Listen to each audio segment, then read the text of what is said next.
Hello again. After another wild week in the race for the White House, it began with more big wins for Donald Trump. At least 3 states on Tuesday, the most delegates by far, moving him much closer to the Republican nomination. But as his campaign marches toward Cleveland, Trump drawing more protests, too. Check out this scene from Arizona yesterday. The road to a Trump rally blocked. And there are new questions overnight about how Trump and his supporters are dealing with those protests.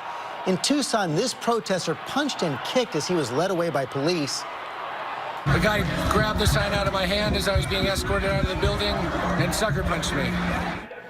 And in this video from CNN, Trump campaign manager Corey Lewandowski appears to grab the collar of another protester who's also being pulled back by a member of Trump's private security team.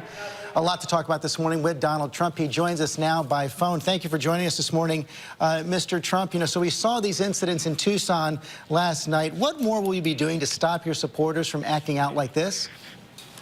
Well, it's not only Tucson. I mean, we had a great rally right next to Phoenix, and it was an amazing 21,000 people, but the protesters blocked the road. So you had thousands of people that couldn't get in. Sheriff Joe, who did a fantastic job, immediately arrested 3 people, and the rally totally broke up. It totally broke up. The people that were protesting, and they left, and they went, and there was no more problem, and everybody went in. We had 21,000. There wasn't one word during this massive rally. But what about this violence, Mr. Trump? Then a little bit later on, we went to other areas. I mean, we went all over, frankly, we went all over Arizona. And we went to Tucson, and we had some people that wouldn't allow people for the rally into the door. They were making it almost impossible to get in. We had 6,000 or 7,000 people at least. We had 2,000 people outside. They wouldn't allow them in. These people are very disruptive people, George. But does that excuse punching and kicking a protester? Well, he or his partner was wearing a Ku Klux Klan outfit. This happened to be an African-American man who was a person at the rally, who was very, very incensed at the fact that a protester, would be wearing a Ku Klux Klan outfit, and he went. You appear to be excusing that kicking and punching frankly, there. that was it was a tough thing to watch, and I watched that. But why would a protester walk into a room with a Ku Klux Klan outfit on? Well, it looked like he was wearing an American flag right there, but does that justify violence, punching and kicking? If you would have seen him just before he went up the stairs, him and his partner were one of them was wearing a Ku Klux Klan outfit. So you're not going to condemn the protester who kicked and punched that person? We don't condone violence, and I say it, and we have very little violence, very, very little violence at the rallies. As I said, in Phoenix, we had 21,000 people. We didn't even have anybody stand up and try and disrupt. The disruptors. And they're really stopping our First Amendment rights. If you think about it, George, they blocked a road. They put their cars in front of a road. We had thousands and thousands of people wanting to come. They were delayed for an hour because of these protesters. And, at what point do people blame the protesters? These are people that are So you're blaming the agitators. protesters, not the person who actually punched and kicked the protester? No, I'm saying this. These are professional agitators, and I think that somebody should say that when a road is blocked going into the event so that people have to wait sometimes hours to get in, I think that's very fair, and they should be blamed there, too. When signs are put up, lifted up with tremendous profanity on them, I mean the worst profanity, and you have television cameras all over the place, and people see these signs, I think maybe those people have some blame and should suffer some blame also. Well, we also seen that video there of your campaign manager, Corey Lewandowski, who does appear in that video to grab the collar of the protester, also your private security. Why is your campaign manager out in the crowd engaging protesters? This is the second incident. Well, you know what? Because the security at the arena, the police were a little bit lax, and he had signs. They had signs up in that area that were horrendous, that I cannot say what they said on the sign, but the ultimate word, and it was all over the camera, and frankly, the television cameras can't take it, and they can't do anything about it, and I will give him credit. Spirit. Now, he wasn't. Well, the video does show that he touched him. Your private security pulled him, but it does show he grabbed the collar. I mean, I give him credit for having spirit. He wanted them to take down those horrible profanity-laced signs. Look, these are disruptors. They go into a 7,000 people, and they stand up and they start shouting things, and I mean, you know, at some point, somebody should say, I will say this, Sheriff Joe Arpaio in Phoenix arrested 3 people. As soon as he arrested those 3 people, everybody else immediately left. Well, but it is the job of the police to arrest protesters who are being disruptive, if they are indeed breaking law. There's no question. That happened. But you appear to be that happened in the Phoenix area. It didn't happen in Tucson. You appear to be much more upset by the protesters than by the violent response to those protesters. I am very, I wouldn't use the word upset. I think it's very unfair that these really, in many cases, professional, in many cases, sick protesters can put cars on a road, blocking thousands of great Americans from coming to a speech, and nobody says anything about that. But they'll say something about whatever. I will tell you, George, and punching it's very unfair. It's a very, let me just tell you, it's a very unfair double standard. Why don't you mention the fact that people were delayed for an hour to get into an arena, in the only road going there, that they were delayed for an hour because people were blocking the road? And why don't you say in Tucson, where the people were blocking the main entrance into the arena? We showed that blockade right at the top of the broadcast. But let me move on, because this comes on the heels of you saying this week there could be riots in Cleveland if you entered the Republican convention with more delegates than anyone else, but didn't end up with the nomination. John Kasich called that outrageous. Speaker Paul Ryan has called you out on it as well. Did you go too far there? And if you don't have the 1,237 delegates going into Cleveland, why should you be guaranteed the nomination?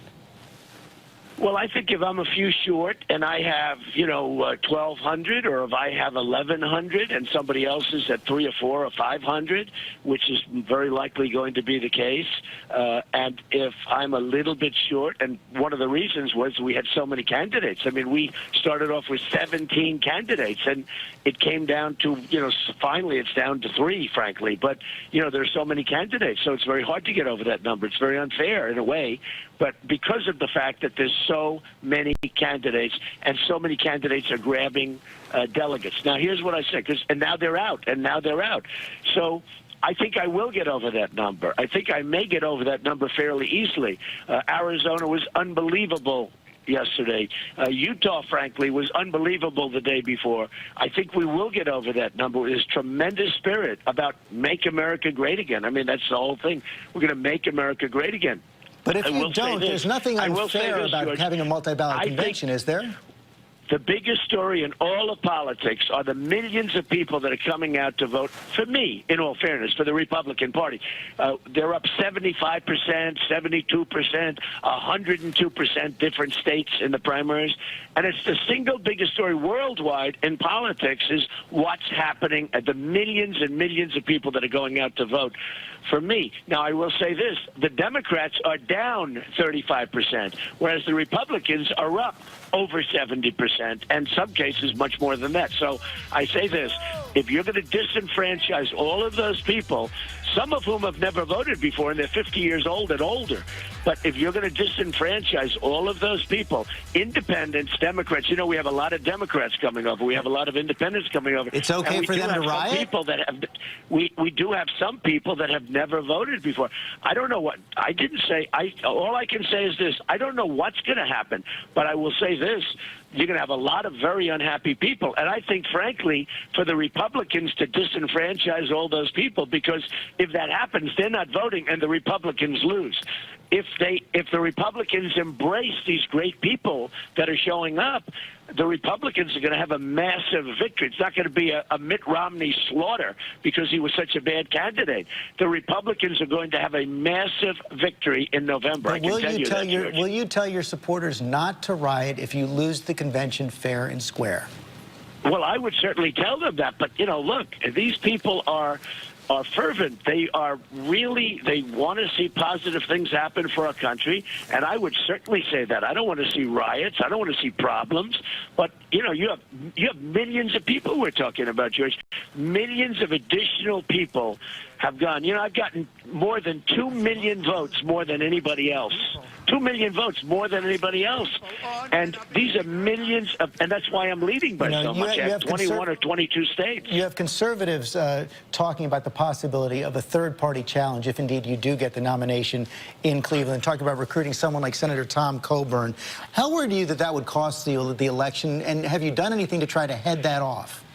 Well, if they're going to do that, they're going to do that. But then you might as well just hand the election to Hillary Clinton or whoever runs, because, frankly, the Republicans wouldn't even have 1% of a chance of winning if that's the case. So if they're going to be stupid, and if they're going to do that, instead of embracing these millions of people that are coming in to vote, then they're going to have to do that. And I'll tell you what that's going to mean more than any other thing. It's going to mean 4 or 5 justices, super liberal, placed in the Supreme Court. Our country will never, ever be the same. Over the weekend, you appeared to question the faith of Mitt Romney, and this is the 3rd time in the campaign something like that has happened. I want to play the statements for our viewers right here. I can't believe. Are you sure he's a Mormon? Are we sure? I'm Presbyterian.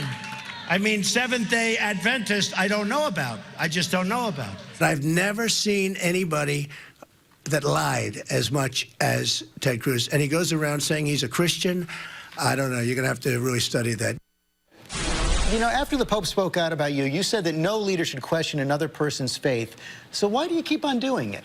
Well, with Mitt Romney, first of all, with Mitt Romney, I was saying to the Mormons are very smart people, and I said it in a joking way, but they can take it any way. You can take it any way you want.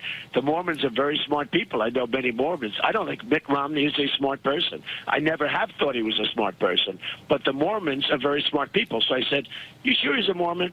And I'm not going to change it, because I think Mitt Romney has proven to be not a smart person. As far as Ted Cruz, he's one of the greatest liars and biggest liars I've ever known. He lies about so much. He lies about things that he shouldn't be lying about. He lies about things that don't matter. So I tell people, and I think that's why Ted Cruz has lost the evangelical vote. Look what he did with Ben Carson, who's endorsed me, a great guy. Look what he did to Ben Carson. He said that Ben Carson in Iowa has left. He's out of the campaign. Vote for me. Thousands of people voted for him because he convinced people that Ben Carson had left the campaign. He knew Ben Carson did not leave the campaign. Well, it sounds like you're not backing down on that at all. Tomorrow, big speech. You have a big speech tomorrow, speaking to the American Israel Public Affairs Committee. In that speech, will you stand by your pledge to be neutral between Israel and Palestine so you can broker a peace deal? Well, you're going to hear what I'm going to say at the speech, and I'll save it for that. There's nobody more pro-Israel than I am, but you'll hear what I say at the speech, and we'll see what happens. What kind of a deal would be in Israel's interest? I think making a deal would be in Israel's interest. I'll tell you what, I don't know one Jewish person that doesn't want to have a deal. A good deal, a proper deal, but a really good deal. But I would say it's probably one of the toughest deals. Me being a deal maker, it's probably one of the toughest deals in the world to make, because there's just so many decades of hatred between the two sides. It's probably one of the toughest deals to make if you're a person that prides yourself on being able to get people together. So what does a good deal look like, though? Will Israel have to give up some land? We should try very hard to get. And I don't know any Jewish people that don't want to make. They'd all love to see a deal made. No, they want to have a good deal, not an Obama-type deal. They want to have a good deal made. Define a good deal. Well, I'll define that tomorrow, because I'll be defining it tomorrow. I'm not going to define it now. I'm going to define it tomorrow. But we would like to see, and everybody would like to see, a real deal be made, not a deal that's going to be broken, a real deal be made, something that can be lasting. And if I win, I'm going to be giving that a very good shot. Mr. Trump, thanks for joining us this morning. Okay. Thank you very much.